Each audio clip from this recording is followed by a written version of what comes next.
everybody just stop. Just stop. You see this chart popping up on LinkedIn, TikTok, and everywhere. But before we panic about the personality shift, let's look at this.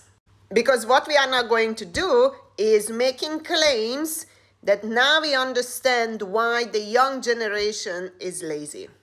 First of all, the big 5 personality traits are largely genetic. It is relatively stable and they don't swing drastically just within a decade. So if now we see a sudden change, we must ask questions. Maybe the data is flawed. Maybe the methodology changed. Or our previous assumption of stable personality traits throughout one's life is wrong. But then, why was it wrong? Why has it been stable in the past and now it's changed? Now you see, that's why we use science. That's why we study people. We cannot just make claims that, oh my God, now we understand Gen Z and the younger generation. No. There are millions of questions we could ask, but let's not go there. Let's assume this is true. What would that mean in the workplace? Conscientiousness is all about discipline, structure, reliability, goal orientation, and follow through. This would concern me the most out of all these, if it was true. The trait conscientiousness underpins so much of what workplaces are built on and rely on, from deadlines, managing workloads, keeping commitments, planning, focus, discipline, autonomy. Yeah, so if this is true, we are in a pickle. Neuroticism, oh my God. Emotional stability or volatility. Anxiety, irritability, stress sensitivity, low resistance. Neuroticism is all about negative emotions. What that means that feedback can feel as a threat. Change can trigger anxiety, emotional burnout. Performance management system that is designed for self-driven workers will fail or under-deliver. Agreeableness, empathy, cooperation, teamwork, trust, conflict avoidance, interpersonal sensitivity.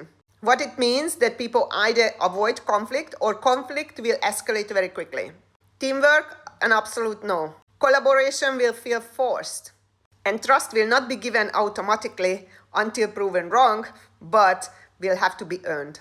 Extroversion, sociability, assertiveness, energy, enthusiasm, stimulation seeking, taking initiative, and needing external motivation, which I'm quite happy that is dropping because introverts don't need external motivators. They are self-motivating.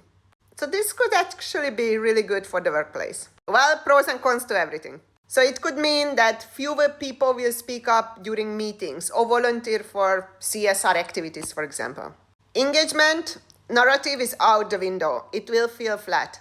And culture, cohesion, will not happen organically. They has to be scaffolded and structured and facilitated.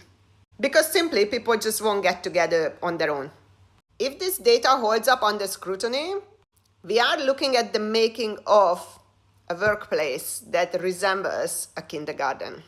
I have been warning about this for years. I have written a book titled The Corporate Kindergarten. Because if it's true, people will need so much support just to deliver what they were hired for.